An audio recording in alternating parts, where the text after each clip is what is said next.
Hello, all you positive heads out there. It's so good to be back with all you beautiful reflections of the one source consciousness that creates and animates all things. If you're new to this podcast, of course, we are super happy to have you here, and we just ask that you bring an open mind and heart to your listening experience and to be prepared to explore vantage points that I'm convinced will help shift or solidify your current understanding of the ultimate nature of reality in a way that is extremely empowering. Speaking of exploring powerful perspectives, I'm super excited to announce that on January 5th, I'm going to be freely gifting each of you my very first book, The Golden Key: Modern Alchemy to Unlock Infinite Abundance. In the book, which was initially shown to me in a dream and has been followed by a next level amount of synchronicity, by the way, I share the keys to manifesting abundance that I've personally discovered over 20 plus years of trial, error, and deep exploration of these perspectives, as well as one golden key that ultimately ties them all together.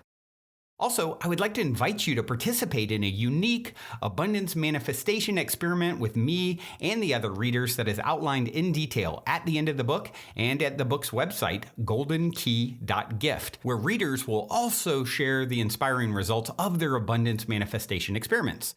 So if you're wanting 2021 to be the year that you alchemize the circumstances in your life so that your abundance expands to an entirely new level, head over to goldenkey.gift to sign up to accept my golden gift right when it comes out on January 5th.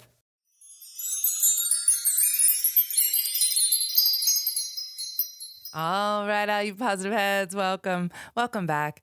Thank you so much for joining me today on a Friday episode because I missed yesterday's episode, and I'm really grateful that I get to be here today instead. Yesterday was Thanksgiving, and Thanksgiving here in the U.S., a day for gratitude and family, and many of us didn't get to spend the time with our families as we normally do, and we ate dinner in smaller groups or did something different this year. But I hope we still spent, and I know you did, I know you still spent the time talking about what you were grateful for. And what we also did was talking about what we were excited about for next year. Because what's really cool about that, when you can talk about what you're excited about, it really puts it into manifestation. And what I've been noticing a lot about this time in the cosmos, in where we are in the world, is that this is really a heightened time of manifestation. It's like pretty insane how quickly things are manifesting. Just the other day in my house, I was just cleaning, and I just felt like getting rid of stuff. And I know that the bulk trash day is coming, and there's this dresser in my little one's room that is just older, and it keeps falling apart. The drawers just keep, like, the front keeps falling off because he keeps opening them and closing them so hard. And so I've just been like, oh, all right, I'm just going to get rid of this. I just thought today's the day. And so I took everything out of it and I pushed it out of the room. And I thought that I was actually going to get rid of it. And then Brian said to me, Brian's my partner, he said, don't you think there's a different use for that? And I was like, you know what? There is. I bet you my daughter would really appreciate this. She is a teenager and she loves clothes and she loves going to the thrift store. So she has a ton of stuff, and thrift store shopping is fun. And so she really loves to play with it. And she needs a dresser. And so I asked her, hey, do you want this? And she was like, Mom, I swear I am so good at manifesting. That was her first response. She's so cute. She's like, I just said to myself, I really want a dresser. I really need a dresser in my room. And then I thought to myself how it felt to have the dresser. And here it is. And I was so proud of her because I said to her, you know, that's amazing, Maya. That's exactly how you manifest. You imagine it. You think about what it feels like to have it actualized in manifestation, and you feel that feeling. And that is it.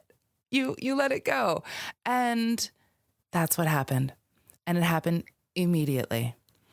And I just love that this is happening more and more and more in my awareness. I'm seeing it so much. And the reason why I wanted to bring this up is because I want us all to really be aware of how powerful we are and how quickly we are manifesting things, because it works both ways. We can manifest great, wonderful, amazing things for ourselves, and we can also manifest not so amazing and wonderful things. And it's all our decision. It's all up to how we decide to think, how we decide to perceive. And that really is up to us to really train our brains to how we want to think and how we want to behave. Because ultimately, you behave the way you think. And how do you do that? Meditation. Meditation is seriously the number one tool in this existence. I'm not sure if I know a single person that I could say, yeah, they don't need to meditate. Everybody needs to meditate. Buddha. I'm sure Buddha meditated till the day he died. I'm sure so did Jesus Christ and Muhammad and every single other amazing spiritual leader that has been known to our history. I know I'm leaving out many. Those are just the bigger ones. But meditation is so essential. And I feel like bringing this up today because I myself have been super challenged lately. The energies of this year are just so intense. I know we're all feeling it. And, we're all part of a collective. There's only one of us here. And so we are going to feel the tension and the stress and the fear and all the stuff that's happening in the world. At the same time, there is also so much love and so much wisdom and so much grace and gratitude and acceptance and understanding and love, forgiveness. It's all there, and we can decide which one that we want to see. And we do that most easily when we have a consistent meditation practice. I can tell you, and I've said this so many times on this show, in my own life, when I have a very regular, consistent meditation practice, the daily stresses of life, they are still there, but the way I perceive them and the way I handle them are completely different. As opposed to when I am not being consistent in my meditation practice and those daily stressors come up, then they're a little harder to handle. And not just a little, a lot sometimes. Because what happens too, when we're not handling our own stuff, the universe has this way of just piling it on until it really fills our cup and makes us deal with it head on, like you can't ignore it anymore.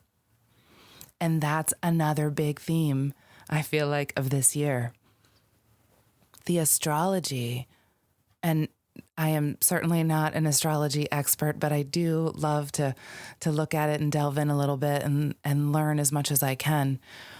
But the astrology of this year is really bringing forward so much of the things that we haven't wanted to deal with, the things that are hidden, things that are really coming to light because it's necessary to look at them in order to properly heal and move on to the next level.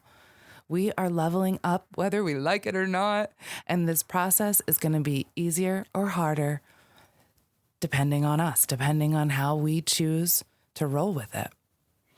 And I think something that's super important during a process that's difficult, or a process that we're going through in the world right now, is that we take the personal responsibility.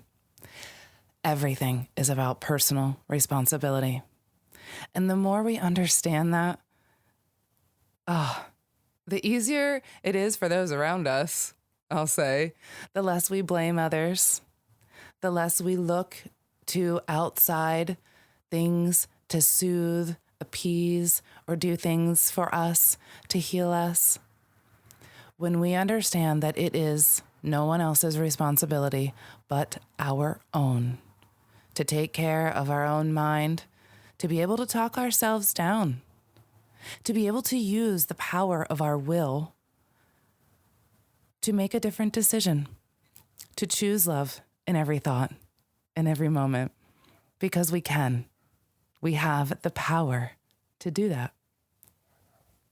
It's such a beautiful thing to realize how powerful we are and how we have this choice in every given moment. And like I've said before too, in every given day, we have an opportunity to make a new choice. And it's a lot easier when we meditate. And so I want to get into this a little bit. Let's talk about meditation. If you're someone who's not meditating yet, maybe you're thinking, well, I can't do that. My mind's too active. I can't just sit down and turn off my brain. It doesn't work that way. I'm way too busy. That's exactly why you need to meditate. And I'm not asking you to sit down and turn off your brain, because that's not going to work. No one's done that the first time they've ever meditated. This is a continual practice that requires work and consistency. And so don't expect too much of yourself at the very beginning. Baby steps. I'm thinking of Dolores Cannon right now. She used to say, you don't give a baby a steak. You start out with mama's milk. And then you move on to mashed vegetables and fruits. And then maybe they can chew small little bites. And then even bigger bites.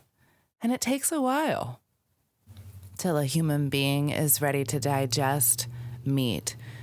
It's way more dense and it takes a lot more effort for the body. And so think of meditation as mama's milk if you're just getting started. Think of just baby steps. And so you're not going to start off and shut off your mind. A great way to start, if you're just a beginner, is to find a really good guided meditation that you enjoy, that you like, someone that you resonate with. Those are a really great way to start, because I feel like by listening to a bunch of those, you can start to learn your own process or your own techniques that you might like and the ones that you don't like. And so as you go on, you can do it for yourself, unguided, just using those different techniques that you've picked and chosen from the different guided meditations that you've used.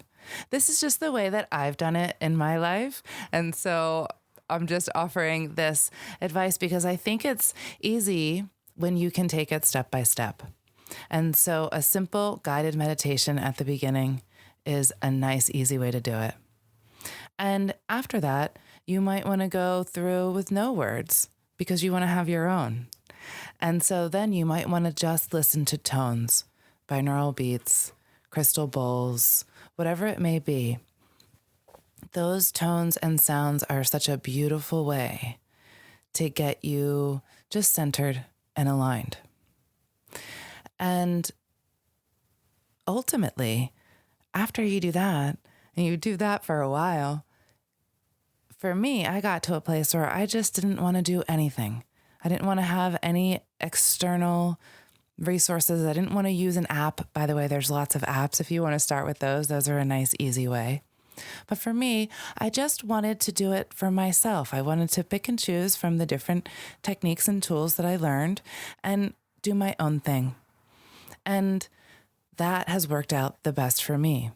And I like that because then it's individualized for you, for whatever you like and whatever you want to work on that day.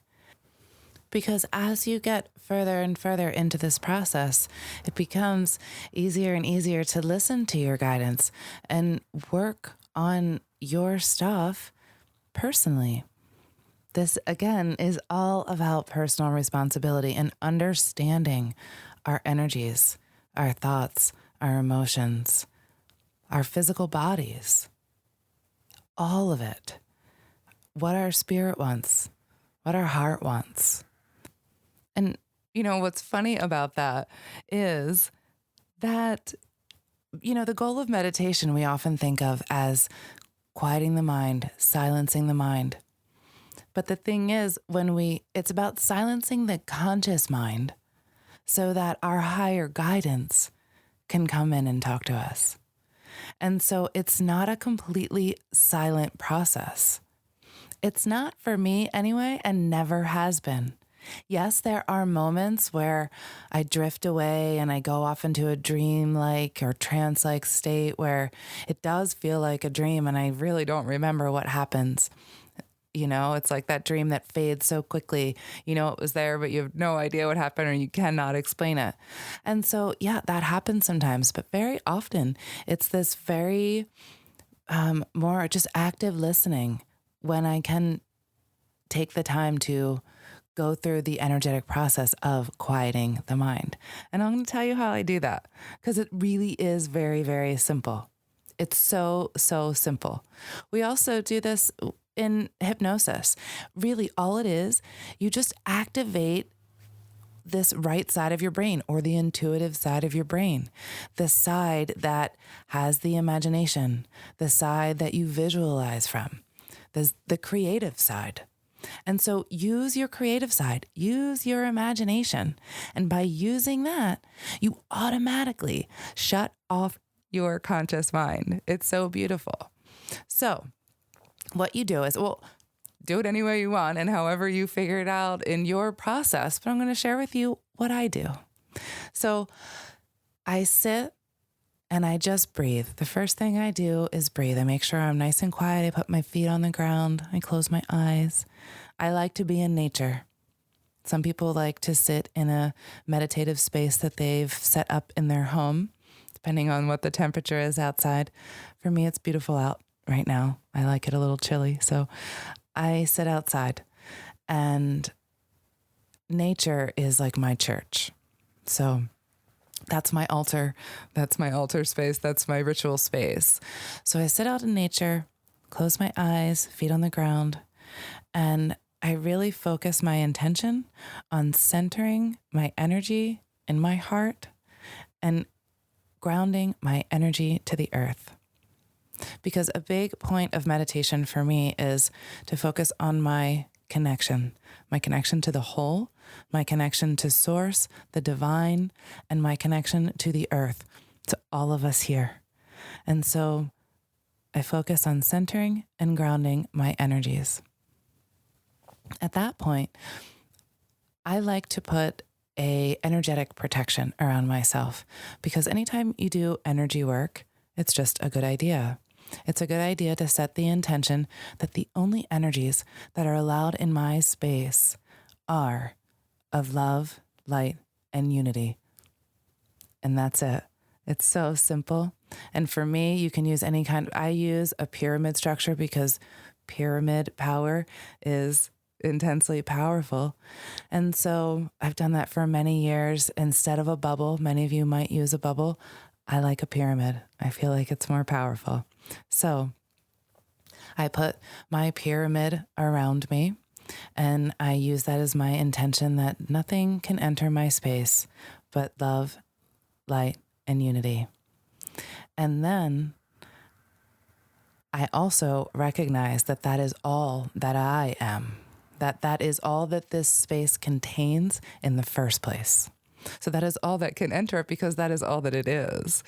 And so my mantra, I say a mantra to myself. And I've shared this, I think, a bunch of times, but it's been a while, so I'll share it again. My mantra is, and this was given to me many, many years ago through meditation. So my mantra is, I am a being of infinite love and light. That is all that I am. That is all that I can see, and that is all I have to give. Now, I want to also say, when I am overwhelmed, when I am stressed, when I can't make my mind stop going in the thoughts of, the stress of whatever's going on, I make myself say that mantra. It is just something I make myself say at least 3 times. The repetition is very important. And the energy of that alone just takes care of it. Every time. I use it if I can't fall asleep if my mind is running. I'm out. It doesn't even take me 3 times. It's so nice. I think I've trained myself so much. But that's a great way to use a mantra or something similar to start your meditation with. And then I ask for help. I love to ask for help. I never forget to ask for help. I call upon all of my higher selves, all of the multidimensional aspects of myself that are in my highest and best, that are looking out for me, that are guiding me, that are protecting me, to be with me and protect me and to guide me. And from that point, I use the power of my mind and imagination, really, because that's all it is, to bring in the energy of creation. And I imagine that energy coming through my feet, running through my chakra system, pouring out my crown chakra, and then surrounding back down around me, back down to the earth. And I bring in that creator energy of love and unity. I bring in the energy of love, of forgiveness, and of gratitude. And I spend some time doing that for myself, for my family, and for the entire world.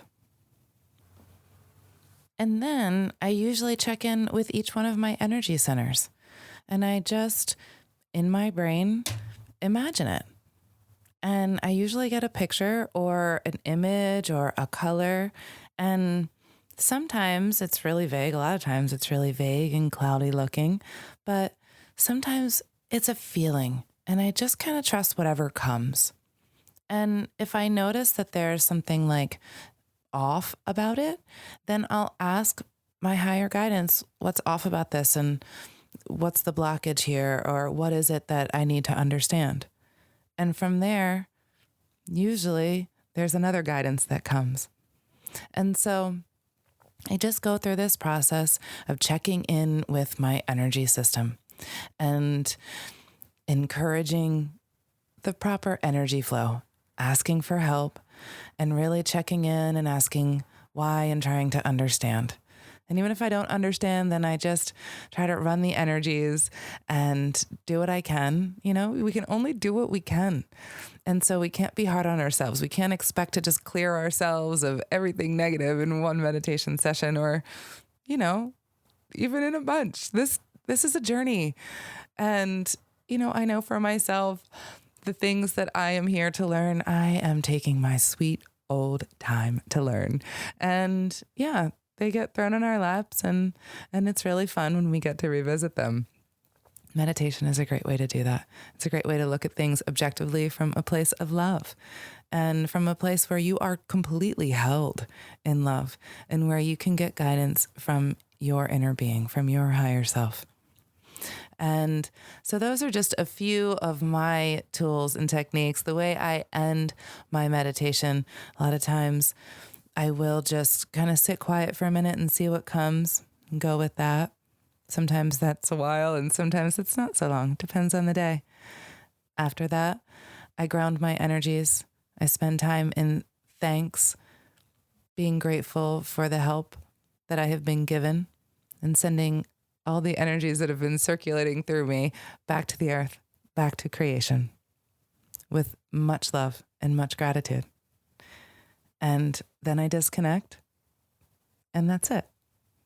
And a lot of days that takes me at least 30, 40 minutes. And if it takes you 5 to 10, awesome. At least you did it. If you're not doing it and you can do 5 minutes, amazing. Do 5 minutes. And before you know it, it's 10 and 20 and 30 and 40. And then it's like you have to do it. It's like a drink of water. It has to be done. It's a requirement. And when you do that, I promise you life is easier. Not the external stuff. The way you handle everything, your perspective. And by the way, what we're manifesting. So if you really want to be in control of your world, if you really want to manifest all that you desire, you can. And it just takes a little work in meditation, in concentration, in the power of your will, in focusing of your thought, to be always centered on love, in the benefit of the whole, seeing yourself as one in unity with the whole, knowing how powerful and amazing you are. You will not think otherwise when you meditate every day. I promise you, you will know how great and powerful you are because you will be shown and you will feel it. There is nothing like a bliss hit of meditation when that energy hits you and you just makes you cry, makes you laugh. Regardless, it feels amazing. That energy is all that there is. It's all that you are. And you have access to it. You just need to do the work. It's all about personal responsibility. And we can do this. We have to do this. It's time to do this. Especially now, the energies are so intense. We have to do the work. So, do the work. You can. You are so great and powerful. I love you so, so, so much. I'm going to leave you with a song for today. This is The Electrical Biome by Dea Dova. Until next time, love you all. Also, before we cue up today's song, I wanted to remind you about the game with the universe on our website, where you can choose the first number that comes to your mind and it'll pull up that episode number of the podcast. I've been saying this is a great way to co-create synchronicity and magic with your higher self for quite some time. And if you go to positivehead.com/universe, there is a super fun and simple interface to play this game with your higher self. I firmly believe just by setting the intention to play in this way, it opens up the door for magic, and it's a synchronistic way to hone in on nuggets of wisdom out of the huge catalog of episodes that are specifically appropriate for you at this time in your journey to becoming the next greatest and greatest version of yourself. And it also makes for a super fun way to spark the curiosity of friends and family by having them choose a number, so they'll hopefully go and check out their number as well, which I greatly appreciate because it helps us to spread the word about the podcast. Once again, the address is positivehead.com/universe. And as a quick reminder, if you're curious to learn more about Purium superfoods and why I take them almost every day, be sure to also check out positivehead.com/transformation. On this journey of becoming the next greatest and grandest version of ourselves that we have all embarked upon, I cannot stress the importance of managing your physical vibration enough. And quite honestly, Purium has put together the simplest plan I've found to do so. I have my favorite, the appleberry shake, at least 5 times a week. Once again, to learn more about the Purium transformation, go to positivehead.com/transformation. Or if you want to keep it simple and just try out my favorite, the appleberry shake, you can go straight over to ishoppurium.com and be sure to use code positivehead for 25% off.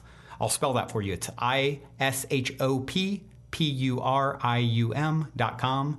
And be sure to use your Positive Head 25% coupon code.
te tua